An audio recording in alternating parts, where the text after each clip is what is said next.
Alright guys, welcome back. Okay, so I want to show you guys this pretty crazy replay because although like you had like I guess the scenario has to be pretty precise, but the fact that you can freaking I'm taking the max key challenge, right? And it's gonna be kind of like, I'm not sure if you saw the previous video where the guy just drolled, like drone locked me, droll unlocked bird to me at, like when he had like 10 cards left in his deck. I'm like, okay, well, it had my hopes up, and then I was like, okay, I just lose now. But okay, so towards the end, it's gonna be freaking hilarious. Okay, so I was thinking of, because like the way I thought about it, I was like, okay, there should be a way to deck a person out. I mean, every time I try it out, I reach to 38 cards, 38 special summons, and that's assuming everything goes according to plan. Like you have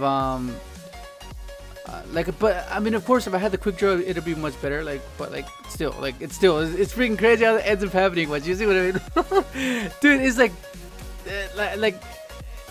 these type of things you can only find out when you're playtesting and when you're just like trying to figure it out, because like the odds of that happening, it's like it won't happen as often. So the fact that I managed to pull it off here, I was like, okay, dude, that's freaking insane, man. Because luckily this guy, it just this protects from anything. It's not just your opponents. So check this out. Look at this. Look at this. This is hilarious. Look. Oh god, I needed to hit freaking 3 more cards. That's freaking crazy, right? Oh my god, that's hilarious. And I just go and pass, and that's game. That was pretty epic. Oh my god, that's pretty hilarious. And this guy, like, I think I should have. Well, you see what I mean? Like, that's a pretty good setup. He has that along with his back row. Like, that's pretty decent. I should have just used it during the draw phase, because in that case, then he won't actually activate the totally, so he won't get any frogs. So he'll just tribute it, and then that's it. So I think I should have done it in draw phase instead of standby. And I try to bait it out with like just certain things right here. Like, you see what I mean? Like just try to make things seem threatening, and then yeah, and just freaking crazy that you can pull it off like that. I almost bounced my own twister, but I was like, nah, because like what if he's like holding back something? I'll just get rid of it and just bait it out. But that's my only chance to get something going. And give you like a little glimpse of what can happen if you go in second, and then if you happen to find yourself in this scenario, and you happen to have those cards, because that's pretty. Dude, I got over a toad and a what's it called, a dynamiscus, so that's not bad.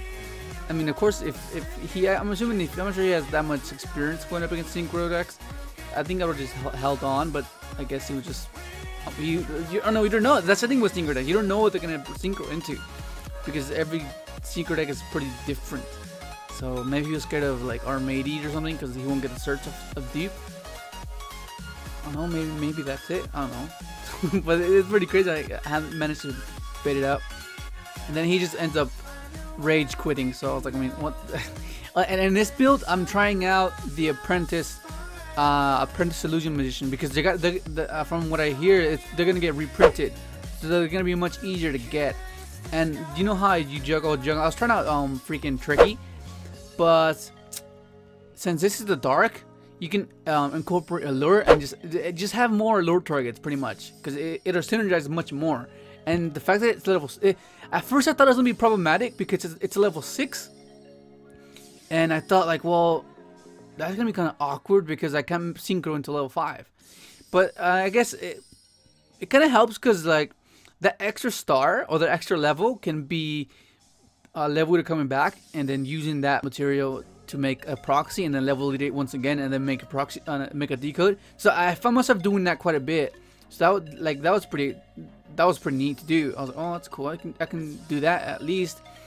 And it's just the discard outlet pretty much, just to, because opening up with Gofu and a discarder, but you want to not use your normal summon and save it for Yoko Tuner, because he's gonna be the reason where he's the reason why you can get your whatchamacallit,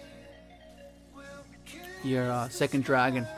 And that was pretty underwhelming. He just I mean, that's the thing about Lightsworn. You have to open up like your mill cards or your things, otherwise you just break, because you have so many normal summons, and that's like the only reason I'm hesitant to play it like that deck, because it's really reliant on that. So like, oh damn. And right here, this is gonna be the ideal scenario. So follow this step by step, because this is the exact route you have to do to end with the board that is the board. Like we got the Yugioh tuner prepared. All you need to draw into is just access to a level 1 tuner to make a formula. And I think I'll do a physical demonstration with the actual cards, and then maybe it'd be much more easier, because I could like hold the card itself and then kind of like talk about why this, why that one, this. It's similar to here, whereas you could watch the replay. I'm not sure if it's going too fast, but like this is pretty much a route you have to take, and luckily you end up drawing into just a 1-star tuner, because the Danglong play is not there. That access to level 1 tuner. So you have your board, and right now not many things can get around to big 4K beaters. Because okay, first you have protection with decode from targeting, you have protection from destruction, you have 2 negations of anything you want. You can negate a summon, you can negate the attack and the battle phase, or negate any activation. So it's really damn good. To be able to get around that, it's pretty overwhelming if you think about it. Like, how are you gonna do it? unless Kaiju's involved, and it's like, well, there's not much you can do. But yeah, I'm really excited to hear that the Apprentice Magician, that one, it's gonna get reprinted. That's really good. It's really good, because like the Ultra one's like, I think like 50+ bucks. That's freaking insane. But now that it's gonna be reprinted, so it's gonna be much cheaper and easier to get. Because like if you think about it, if more people get access to the cards, like would okay, just think about this. Okay, think about this for a second, right? You go to your locals, right? There's like a lineup of duelists of players that you know. Okay, those are the best ones, right? And the majority of the time, it's because they're either playing the top tier deck, and no one else is. If you think about it, but if you give, let's say you give like your entire locals the best deck, right? Of course, for a time period, the players that are known to be the best will still be significantly a bit better, because they've had a longer time to play the deck itself, and just, I guess, develop that skill set of mirror matches or just that particular deck. But in general, like whenever just think about it, would those still be the top players? If you really think about it, like if everyone had every single access to every, I think I mentioned this before in one of my videos, if they had if more players had access to those cards, would the same player base be the same? Like, it just wouldn't, you know. I guess that's where the element of pay to play kind of falls into place, where you win because you have the edge, you have access to the best cards, and when other people don't, that means you leave them behind significantly because they're kind of handicapped. They have cards that are either just, they're not up to par to what the top decks are meant to be. And if you really think about that, right? Like, think about the players that go to your locals and they're the best ones, and whether either like, don't get me wrong, some of them might be like just straight up skillful and just like, there's no doubt about it.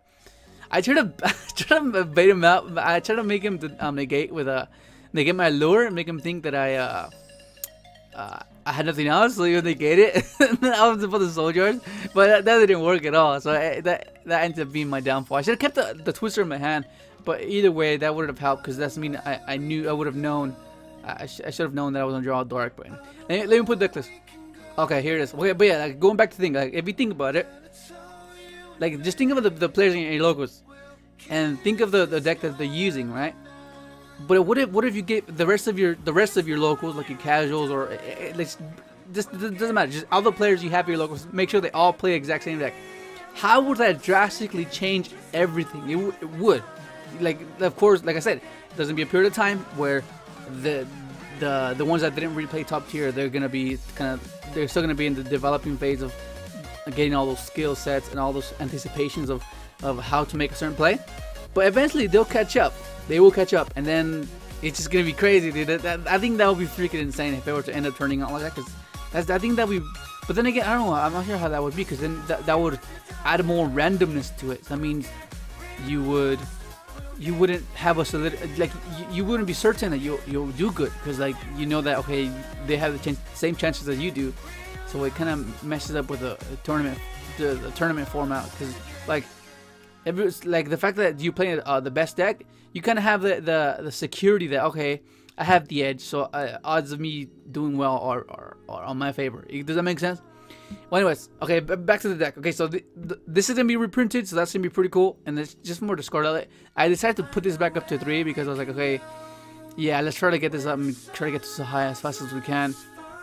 And same thing with that. And I added the allures back in because just allure, just filter, speed up the deck. And I just ended up cutting it back to 1 because like. I don't know. Maybe later I'll put it back to 3, but I don't know. It seems to work fine at 1. And the reason I put unknown is because it's just for consistency reasons. Like if you open up tuning and allure, you can just search that, and plus it works with Excel. So just in case you draw into this and you still need a boost Excel, then you can just send that as well. And that's just the simple reasoning behind that. And then just that everything's pretty much the same. But yeah, that's pretty much gonna be it. This is the little step I've taken now, so go ahead and try it out. Let me know what you think, and that's gonna be it. Thanks for watching.